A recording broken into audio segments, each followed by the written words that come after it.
Hello friends, मैं आप सभी का स्वागत करता हूं आपके अपने YouTube channel SSC solutions with Anuj. आज हम एसएससी जीडी का 12 जनवरी शिफ्ट फोर्थ का मैथ का पेपर कर रहे हैं। देखो पहला क्वेश्चन क्या है। पहला क्वेश्चन है अपना सिंप्लीफिकेशन का। पहला क्वेश्चन क्या कहता है। पहला क्वेश्चन देखो, इसने बोला 197 माइनस 1/9। देखो पहले हम इसको सोल्व करते हैं। 56 माइनस 8 और प्लस का 9, तो ये हो जाएगा 56 प्लस का 1 57। तो ये हो गया अपना 42 प्लस 57। ठीक है, ये ब्रैकेट और प्लस का 108 अलग रहने दो। ठीक है, 42 और 57, 7 और 2 9, 5 और 4 9, 99/9 ये आ गया अपना 11। ठीक है, तो ये आ जाएगा 197 माइनस 11 प्लस का 108। अब ये ब्रैकेट सोल्व होगा तो 108 और 11 कितना हो गया, ये हो गया अपना 119। और 197 माइनस 119, 7 में से 9, 9 और 8 17, तो लास्ट में आएगा 8। तो अपना आंसर क्या हो जाएगा 78। ठीक है, सिंपल सा क्वेश्चन था। पहले हमने छोटी ब्रैकेट सोल्व की, फिर ये वाली, फिर ये वाली, और फिर अपना आंसर आ गया। ठीक है, अब आता है क्वेश्चन नंबर सेकंड। देखो क्वेश्चन नंबर सेकंड पूछता है कि which of the following number is not divisible by 16। निम्नलिखित में से कौन सी संख्या 16 से विभाज्य नहीं है। ठीक है, कौन सी संख्या 16 से विभाज्य नहीं है। देखो यहाँ कोई भी ऑप्शन होगा वो मिसप्रिंट हो गया तो उसको अभी छोड़ दो। देखो 16 से विभाज्य होने का मतलब है या वो 1 से भी होगी, 2 से, 4 से और 8 से। ठीक है, जो संख्या 16 से डिविजिबल होगी वो 1 2 4 8 से भी क्या होगी, डिविजिबल होगी। हम 4 से देख लेते हैं। 4 से कौन सी डिविजिबल होती है, जिसकी लास्ट की 2 डिजिट 4 से डिविजिबल हो। हम 26 देखेंगे, नहीं होगी। ठीक है, हम 16 देखेंगे, हो जाएगी। 68 देखेंगे, ये भी हो जाएगी। तो इसने पूछा है कौन सी नहीं होगी, तो 168 26 नहीं होगी। ठीक है, ये डिविजिबिलिटी रूल होता है। 16 का देख लो, चाहे लास्ट की 4 डिजिट बढ़ते 16। उसके बाद है क्वेश्चन नंबर थर्ड।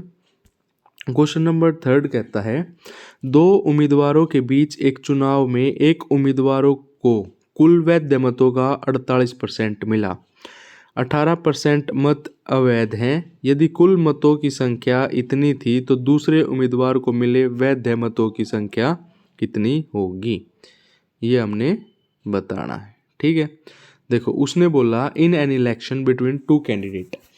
दो कैंडिडेट के बीच में इलेक्शन है। देखो सबसे पहले उसने बोला टोटल नंबर ऑफ वोट्स है अपनी 175 और 00। ठीक है, टोटल नंबर ऑफ वोट्स दे दी उसने 175 00। देखो टोटल नंबर ऑफ वोट्स दी 175 और 00।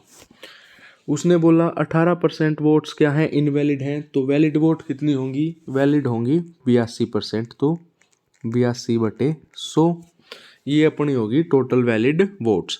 उसने बोला कि पहले को 48% मिला है वैलिड वोट का, तो दूसरे को कितना मिलेगा, टोटल 100% है। 48 पहले को मिला तो दूसरे को मिलेगा 52%। तो ये हो गया 52/100। इसको सोल्व कर देंगे, आंसर आ जाएगा। देखो 2 0 से 2 0 गई, 5 से काट दिया, 5 दूनी 10 0, 5 3 15 और 5 5 25। ठीक है, फिर 10 2 चौक 8, 2 एकम 2। ठीक है, अब देखो यूनिट डिजिट से कर लेते हैं। 1 0 मतलब पॉइंट आएगा तो वो 0 हट जाएगी। अगर हम मल्टीप्लाई करेंगे इसको 35 41 और 26 को, ठीक है, नहीं तो एक काम और करते हैं। 5 दूनी 10, 5 सते 35, 26 दूनी 52। तो 26 गुणा 7 गुणा 41, 7 एकम 7 और 7 6 42, मतलब यूनिट डिजिट आएगी अपनी 2। ए ऑप्शन कट गया, बी ऑप्शन कट गया। ठीक है, तो ये आ जाएगा अपना ऑप्शन नंबर डी 7462। ठीक है, उसके बाद आता है अपना क्वेश्चन नंबर फोर्थ।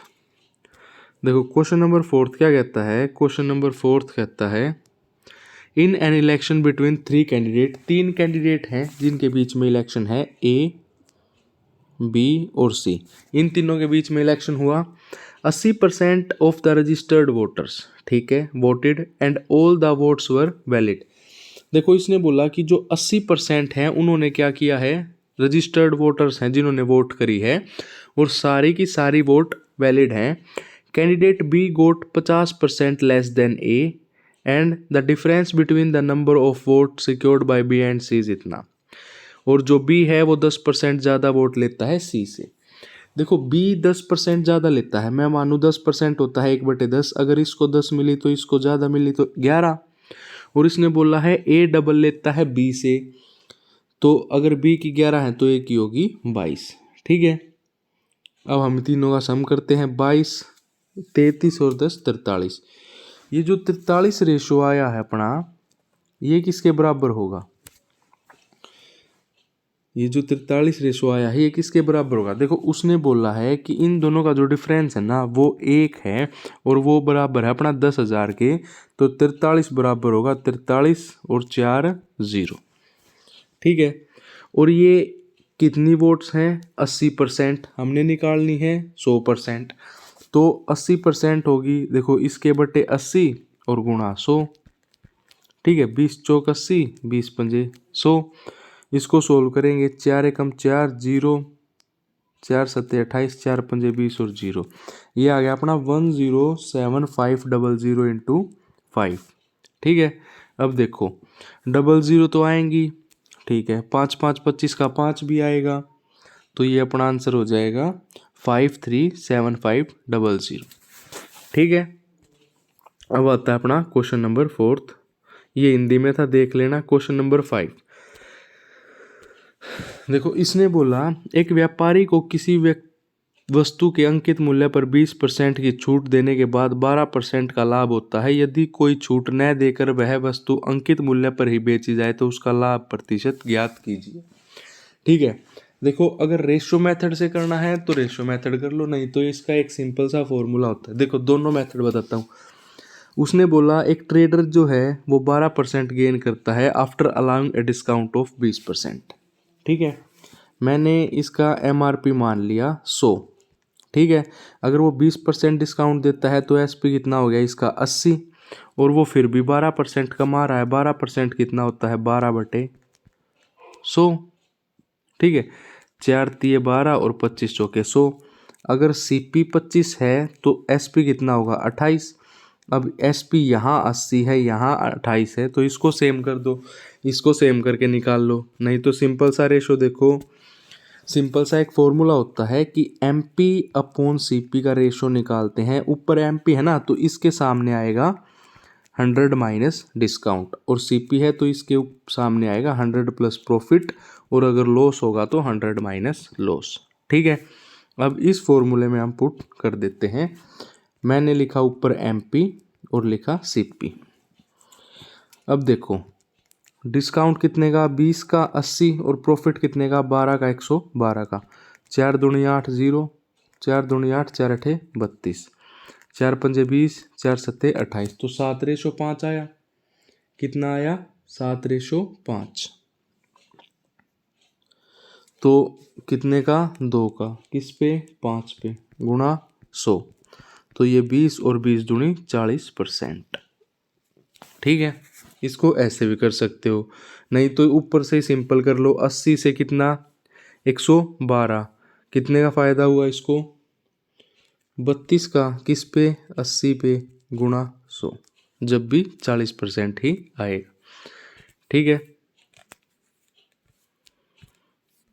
अब आता है क्वेश्चन नंबर 6। देखो क्वेश्चन नंबर 6 कहता है एक विक्रेता है जो 10 रुपये में 15 वस्तुएं खरीदता है। देखो 15 वस्तुएं खरीदी 10 रुपये में, लेकिन 10 वस्तुएं बेची 15 रुपये में। ये CP है, ये SP है। देखो ये दोनों वस्तु हैं, अलग हैं, सेम कर लें। 15 चौके 60, 10 छिक 60, तो 60 और 60, ये 10 चौक 40 और 15 छिका 90, ठीक है। अब 60 वस्तुएं खरीदी 40 में और 60 वस्तुएं बेची 90 में कितने का फ़ायदा किया? 50 का फ़ायदा। कितने पे? 40 पे, गुणा 100।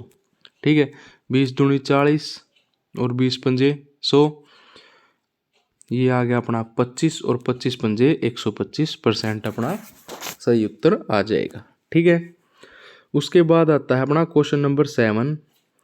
देखो क्वेश्चन नंबर 7 क्या कहता है? क्वेश्चन नंबर 7 कहता है एक्स एक वस्तु पर 12% और 8% की दो क्रमिक छूट दे रहा है, जबकि वाई समान वस्तु पर 20% छूट दे रहा है, तो हमें डिफरेंस बताना। देखो ना इसमें पेन की जरूरत ना कुछ।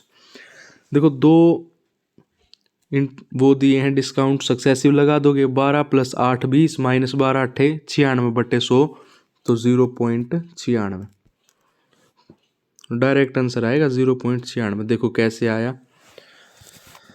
एक तरफ तो उसने दिया 20% का, ठीक है, और दूसरी तरफ दिया 12 और 8 का, तो 12 + 8 - 12 × 8/100, ये सक्सेसिव का फॉर्मूला होता है। तो 12 और 8 20 - 0.96, और डिफरेंस निकालना है तो 20 में से ही कम करेंगे क्योंकि दूसरा 20 का है। 20 से 20 कैंसिल, ये हो गया अपना 0.96। ठीक है, उसके बाद आता है क्वेश्चन नंबर 8। क्वेश्चन नंबर 8 कहता है एक व्यक्ति ने दो वस्तुओं को एक ही मूल्य पर खरीदा और एक को 10% के लाभ पर और दूसरी को 5% की हानि पर बेच दिया। यदि दो विक्रय मूल्य के बीच का अंतर है 60, तो दोनों वस्तुओं का क्रय मूल्य का योग क्या होगा? देखो, एक बेचता है 10% के प्रॉफिट पे और एक बेचता है 5% के लॉस पे। भाई ये तो प्रॉफिट है 10, ये लॉस है, इनके बीच में डिफरेंस कितना आएगा? 15 रेशो का। 15 रेशो बराबर है 60, तो 1 रेशो 4 के। अगर 1 4 के है, ठीक है, अगर 1 4 के है तो 100 रेशो बराबर आएगी 400 के। ठीक है भाई, उसने बोला है sum of cost price of two item, एक का 400 है तो दूसरे का भी 400, तो टोटल हो गया अपने पास 800। ठीक है, ऑप्शन नंबर डी इसका सही आंसर हो जाएगा। ठीक है भाई, उसके बाद आता है क्वेश्चन नंबर 9। देखो क्वेश्चन नंबर 9 है इंस्टॉलमेंट का। क्वेश्चन नंबर 9 कहता है कि एक लोन है 1,50,000 का, 10% की रेट पे 2 ईयर कंपाउंडेड एनुअली इक्वल। देखो जब भी इंस्टॉलमेंट का क्वेश्चन आए ना और कंपाउंड इंटरेस्ट में आए, दो ही चीज याद रखनी है, एक तो रेट देख लो, एक ईयर देख लो। देखो 10% बोला है उसने, तो 10% होता है अपना 1/10। अगर मेरा प्रिंसिपल 10 है तो किस्त कितने की होगी? 11 की। 1 रुपये की किस्त लगेगी तो अमाउंट हो गया 11। ठीक है, 1 साल का ये, अगर 2 साल का पूछा जाए तो 10 का स्क्वायर 100, 11 का स्क्वायर 121। अगर आपसे 3 साल का पूछता तो 10 का क्यूब 11 का क्यूब। अब उसने बोला है इक्वल इंस्टॉलमेंट है तो इसको 11 से गुणा करूंगा, क्योंकि भाई जब भी तो इक्वल होगी दोनों। ये आ गया 110, ये आ गया 100, ये 121 और ये 121। ये टोटल कितना हो गया? 210। ठीक है, टोटल कितना हो गया अपना? 210, और ये हो गया 121। इक्वल इंस्टॉलमेंट है तो ये हो गया अपना 121। अब 210 की वैल्यू बराबर है 1,50,000 के, 0 से 0 कैंसिल, हमें निकालनी है 121 की। ठीक है, देखो 210 बराबर थी 1,50,000 के, ठीक है, बटे 210, और हमें निकालनी है 121 की। 0 से 0, 3 सत्ते 21, 3 पंजे 15, ये आ गई अपनी 5,000। ठीक है, अब इसको सोल्व करके देख लेते हैं। 3 0 तो एज इट इज आएंगी अपनी, 1 2 3। अब 5 एकम 5, 5 दूनी 10, 5 एकम 5 और 1 6/7। 7 8 56, इसको 7 से काटेंगे तो 56, 4 5 7 6 42, ना तो 84, ना 82, ना 80, 86 अपना सही उत्तर हो जाएगा। ठीक है, उसके बाद आता है क्वेश्चन नंबर 10वां। लारा डिपॉजिट 8,000 इन ए बैंक। देखो ये क्वेश्चन जितनी प्रैक्टिस करोगे उतना बढ़िया। अगर आपको क्वेश्चन में अलग से दिख जाए 8,000 दे रखा है, 10% की रेट है, 18 महीने मतलब 3 साल का होगा। कहीं ना कहीं ये 8000 जो है वो किसी का क्यूब होगा, ये क्यूब होता है 20 का, और ये अगर 20 का क्यूब है 10% है, देखो 10% होता है 1/10, 10 से 11, सॉरी ये है क्यूब है 10 का, तो 11 का क्यूब क्या हो जाएगा, पहले याद रखना चाहिए 11 का क्यूब कितना होता है, वही हमारा आंसर आएगा। नहीं तो ऐसे देख लो भाई, देखो उसने बोला 10% रेट है, 10% रेट है कंपाउंडेड हाफ ईयरली, रेट दे दी 10%, लेकिन बात करी हाफ ईयरली की, तो ये हो जाएगा अपना 10 का आधा 5% रेट होगी। ठीक है, अब उसने बोला 18 मंथ, देखो 6 महीने के 3 स्लॉट होंगे मतलब 3 टाइम। अब 5% कितना होता है अपना, 5% होता है 1/20, तो 20 से 21, 3 स्लॉट तो गुणा की इसकी भी क्यूब और इसकी की क्यूब। ठीक है, 3 स्लॉट में तो यही होगा ना, और 20 की क्यूब होती है अपनी 8000, 21 की क्यूब हो जाएगी 9261, ये अपना सही उत्तर आ जाएगा। ठीक है, उसके बाद है क्वेश्चन नंबर 11। क्वेश्चन नंबर 11 कहता है, देखो ए बी और सी, ए बी का रेशो है 5:8 और बी सी का रेशो है 4:7। ठीक है भाई, देखो एक तो ये मेथड है, इसको 2 से गुणा कर लो, इसको 2 से गुणा करेंगे तो अपना बी सेम हो गया, 4 दूनी 8 और 7 दूनी 14, तो रेशो आ गया 5 8 14। ठीक है, एक दूसरा मेथड होता है, अभी तो ये सिंपल सा था, अगर थोड़ा मुश्किल आ जाए तो दूसरा मेथड होता है प्लॉट मेथड। ये 5 8 है और ये 4 7 है। प्लॉट मेथड में क्या होता है, ये जगह खाली है, किसके पास खाली है, 8 के पास, यहाँ 8 लिख दो, ये खाली है, किसके पास खाली है, 4 के पास, यहाँ 4 लिख दो, 5 चौक 20, 8 चौक 32, 7 8 56, इसको काटोगे तो वहीं आएगा। ठीक है, अभी इसमें वैल्यू आसान थी इसलिए हो गया था, अगर वैसे हो तो देखो एक ये क्वेश्चन होता है, ये भी मोस्टली CGL CHSL हर एग्जाम में आता है। When the same number is subtracted from each of the following the resulting number are in proportion. देखो अगर बेसिक करना है तो बेसिक होता है, इसने बोला है कोई नंबर है 7 - x बटे 9 - x बराबर हो जाएगा आपका 11 - x और 15 - x। ठीक है, इस x की वैल्यू निकाल दो, ऐसे सोल्व कर लो, ये होता है ना पहला मेथड, बेसिक मेथड। दूसरा होता है अपना ऑप्शन बाय ऑप्शन। कैसे, पहले मैंने ले लिया 4, 7 में से 4 गए 3, 9 में से 4 गए 5, 11 में से 4 गए 7, 15 में से 4 गए 11, नहीं, फिर दूसरा ऑप्शन उठाओ, फिर तीसरा, फिर चौथा। ठीक है, फिर एक तीसरा मेथड होता है, देखो इसको लिख लो पहले, 7 9 11 और 15, इनका डिफरेंस 2, इनका डिफरेंस 4। ठीक है, इनका डिफरेंस 2, इनका डिफरेंस 4, 2 को गुणा करो 11 से, 11 दूनी 22, 4 को गुणा करो इस 7 से, 7 चौक 28, इनका डिफरेंस ले लो। ठीक है, और इन दोनों का 4 और 2 का डिफरेंस आ गया 2, ये कितना है 28 - 22 6, डिवाइड कर दो 2 से, 2 तिया 6, 3 अपना उत्तर हो जाएगा। ये सबसे आसान होता है, इसमें टाइम भी नहीं लगेगा। ठीक है, उसके बाद आता है अपना क्वेश्चन नंबर 14। क्वेश्चन नंबर 14 कहता है प्रथम 4 विषम अभाज्य संख्याओं का औसत कितना होगा। देखो प्राइम नंबर्स पूछे हैं तो प्राइम नंबर होते हैं अपने 2 3 5 7 11 13। ठीक है, लेकिन इसने बोला है ओड, तो अपना 2 तो नहीं होगा, 4 पूछे हैं तो ये हो जाएगा 3 5 7 और 11। इनकी एवरेज पूछी है, चारों का सम कर दो बटे 4 कर दो, 5 और 3 8, 8 11 और 8, तो ये अपना टोटल हो गया 26, और 26 बटे 4 तो ये आ जाएगा 6.5। ठीक है, फिर है क्वेश्चन नंबर 14। क्वेश्चन नंबर 14 कहता है ABC। देखो भाई, A किसी काम को 8 दिन में करता है, B किसी काम को 4 दिन में और C किसी काम को 16 दिन में।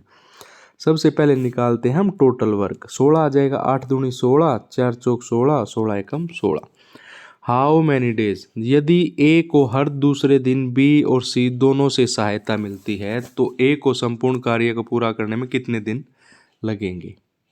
ठीक है, देखो इसने कहा पहले दिन ए अकेला आया, अगले दिन बी के साथ ए के साथ बी भी आ गया और सी भी आ गया, दोनों आ गए। तो ए एक दिन में काम करता है 2 और तीनों काम करते हैं 4 2 6 और 1 7। ठीक है, तो 2 दिन में ये कितना काम कर लेंगे 9। हमें काम करवाना 16। मान लो मैं 9 को 2 से गुणा करूं तो ये 18 हो जाएगा, ज़्यादा काम है। तो हम क्या करेंगे भाई, 2 दिन में इन्होंने काम किया 9। ठीक है, तीसरे दिन आया ए, तो ए ने काम किया 1, 3 दिन में काम हो गया 10। चौथे दिन तीनों आएंगे, काम बचा है अपना, 1 मिनट रुको, 2 7 और 2 9, ठीक है 11 हो जाएगा, सॉरी, क्योंकि ए एक दिन में 2 काम करता है ना, तो 11 काम बच गया अपने पास 5 और ये करते हैं 7। तो 11 3 सही 5/7, 7 या 21 और 5 26, तो अपना ऑप्शन नंबर सी सही हो जाएगा 26/7। ठीक है, उसके बाद आता है क्वेश्चन नंबर 15। क्वेश्चन नंबर 15 कहता है सोहन और रोहन मिलकर एक कार्य को 18 दिनों में कर सकते हैं। यदि सोहन अकेला उसी कार्य को 27 दिनों में कर सकता है तो रोहन का बताना है। इसने बोला सोहन और रोहन किसी कार्य को 18 दिन में पूरा करते हैं और सोहन अकेला 27 दिन में करता। एलसीएम ले लो। ठीक है, एलसीएम आ जाएगा अपना 54। ठीक है, 7 दूनी और 8 दिया। ठीक है, सोहन प्लस रोहन एक दिन में 3 काम करते हैं, सोहन अकेला 2 करता है, तो रोहन एक दिन में 1 काम करेगा। काम करना है 54, तो रोहन कितने दिन में कर देगा 54 दिन में। ठीक है, उसके बाद आता है क्वेश्चन नंबर 16। देखो ये भी बहुत आसान क्वेश्चन है, कोई ट्रिक नहीं कुछ नहीं। जब भी आपको दिख जाए विदाउट स्टॉपेज और स्टॉपेज, सिंपल करना है। जो स्पीड ज़्यादा है उसमें से कम स्पीड को घटाओ, नीचे ज़्यादा स्पीड गुणा 100। सिंपल सा है, 75 - 65 10/75 गुणा 100। 25 या 75, 25 चौके 100, 10 चौक 40/3। 10 75, सॉरी 100 क्यों करेंगे, परसेंटेज थोड़ी है। देखो इसमें होता है 75 - 65/75 गुणा 60। ठीक है, देखो बताता हूँ कैसे। इसने बोला एक ट्रेन बिना रुके एक निश्चित दूरी को 75 किलोमीटर की औसत चाल से तय करती है। कितनी से करती है, 75 की से तय करती है। लेकिन अगर वो रुके तो वो कवर करेगी 65 की स्पीड से। रुकी तो उसकी स्पीड कम हुई, 75 से 65 हुई। पहले कितनी थी, 75 थी, तो ये आ गया अपना 10/75। ठीक है, यहाँ बात चल रही है किलोमीटर पर आवर की और उसने पूछा है मिनट पर आवर, तो गुणा करेंगे हम 60 से। तो ये हो जाएगा आपका 15 5 75, 15 चौके 60, 5 दूनी 10 और 4 दूनी 8 मिनट। अपना सही उत्तर हो जाएगा 8 मिनट। ठीक है, उसके बाद क्वेश्चन नंबर 17। क्वेश्चन नंबर 17 क्या कहता है, क्वेश्चन नंबर 17 कहता है हमें बतानी है एवरेज स्पीड, जिसका फॉर्मूला सभी को पता है कि total distance upon total time होता है। देखो उसने बोला a run runs with speed of 90 kilometre per hour in first 10 minute. देखो भाई, किलोमीटर पर आवर मतलब 60 मिनट में कितनी चलती है, 90 किलोमीटर। ठीक है, तो 1 मिनट में 90/60 और 10 मिनट में गुणा में 10। ठीक है, 3 दूनी 6, 3 तिया 9, 2 पंजे 10, 5 दिए 15। तो पहली 10 मिनट में हमारी ट्रेन चली 15 किलोमीटर। ठीक है, फिर उसने बोला 60 kilometre per hour in next 25 minute. अब भाई साहब देखो 25 मिनट में, सॉरी 60 मिनट में चलती है 60 किलोमीटर, तो 25 मिनट में चलेगी 25 किलोमीटर। फिर उसने बोला 15 किलोमीटर पर आवर इन 4 मिनट, मतलब 60 मिनट में 15 किलोमीटर चलती है, तो 4 मिनट में इसका भी 15 से कर दूँ, इसका भी 15 से, तो 15 चौके 60, 4 मिनट में कितनी चलेगी 1 किलोमीटर। ये हो गया अपना टोटल डिस्टेंस। और टाइम कितना हो जाएगा 10 15 15 और 10, सॉरी 25 25 और 10 35, 35 और 4 39, तो ये हो गया अपना 39। ठीक है, तो अपने पास आया 41 किलोमीटर अपॉन में 39 मिनट। अपने को चाहिए किस में, आवर में, गुणा कर देंगे 60 का। ठीक है, 13 26 13 तिया 39, ये आ जाएगा अपना 20। तो मल्टीप्लाई करेंगे 0 2 एकम 2 4 दूनी 8 बटे 13। अब देखो बाय ऑप्शन देखते हैं। देखो 13 एकम 13 यूनिट डिजिट 13 3 एकम 3 प्लस 1, ये भी नहीं होगा। 11 तो कैसे भी नहीं होगा। 820 है ना, याद रखना। अब देखो इसमें, देखो इसमें हो जाएगा 3 तिया 9 और 1 10, मतलब यूनिट डिजिट 0, 5 तिया 15 और 5 यूनिट डिजिट 0। फिर तो पूरा सोल्व करना पड़ेगा और अपना आंसर आएगा 63 से ही 1/13। ठीक है। अब आता है क्वेश्चन नंबर 18। क्वेश्चन नंबर 18 कहता है दो ट्रेन है, एक 550 मीटर एक 750 मीटर की लंबाई।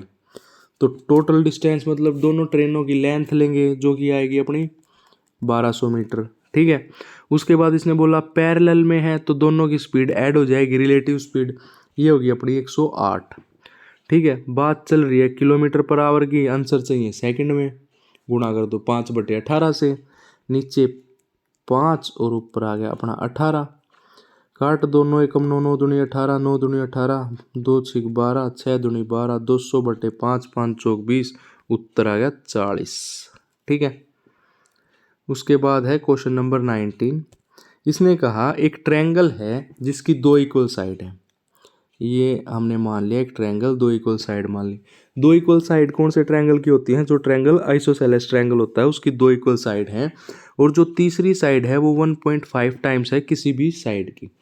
मैं मान लूँ ये मेरी साइड 2 है, ये मेरी साइड 2 है, तो 2 की कितनी है 3/2 है, तो ये अपनी आ गई 3। ठीक है। उसने बोला पेरीमीटर है 14 यूनिट, तो 2 2 4 और 3 7, 7 रेशो बराबर 14 है तो 1 रेशो बराबर 2, मतलब ये अपनी 4 है, ये 4 है और ये 6 है। ठीक है। दोबारा बना लेते हैं ट्रायंगल। ये ट्रायंगल है अपना, ये भी 4 है, ये भी 4 है, ये 6 है। अब देखो इससे मैं एक परपेंडिकुलर खींच दूं। ठीक है। तो वो क्या करेगा, इसको इक्वल भागों में बांटेगा 3 और 3। अब पाइथागोरस से मैं ये निकाल दूं, 4 का स्क्वायर 16 माइनस 3 का स्क्वायर 9, तो ये आ गया √7। अब हमें एरिया निकालना है, एरिया होता है हाफ, बेस कितना हो गया 6, हाइट कितनी होगी √7, 2 तिया 6, उत्तर आ गया 3√7। अब आता है क्वेश्चन नंबर 20। इसने बोला है कि if 125 identical small spheres are made from a solid sphere of diameter इतना, what is the surface area of each of small sphere. इसने बोला एक बड़ा स्फीयर है, इससे काट के छोटे छोटे 125, कितने 125 स्फीयर बनाए हैं। देखो जब भी किसी चीज़ को मेल्ट करके या किसी चीज़ को काट के दूसरी चीज़ बनाई जाए तो दोनों की वॉल्यूम इक्वल होती है। स्फीयर की वॉल्यूम होती है 4/3 पाई r³। डायमीटर 15 है तो 15/2 गुणा 15/2 गुणा 15/2। इसको बराबर रखेंगे n टाइम्स, मतलब 125 गुणा ये भी हो गया 4/3 पाई। इससे हमने ये काट दिया, r हमने निकालना है r³। ठीक है। देखो अब इसको काटते हैं, 5 तिये 15 5 तिये 15 और 5 तिये 15, पूरा 125 कट गया, 5 5 25 25 पंजे 125, तो ये r³ आ गई अपनी 3/2 का क्यूब, क्यूब से क्यूब कैंसिल, रेडियस आ गई अपनी 3/2, r आ गई 3/2। उसने पूछा है surface area of each cube, जो अपना होता है 4 पाई, पाई में उत्तर है तो पाई की वैल्यू नहीं लिखते, 4 पाई r³, मतलब 3/2 इंटू 3/2। ठीक है। तो 2 दूनी 4, 4 से 4 कट गया और 3 तिया 9 पाई स्क्वायर, अपना उत्तर आ गया उत्तर ए। ठीक है। ये अपना पेपर हो गया कंप्लीट। अगर आपको वीडियो अच्छी लगी हो तो वीडियो को लाइक करें, चैनल को सब्सक्राइब करें। धन्यवाद।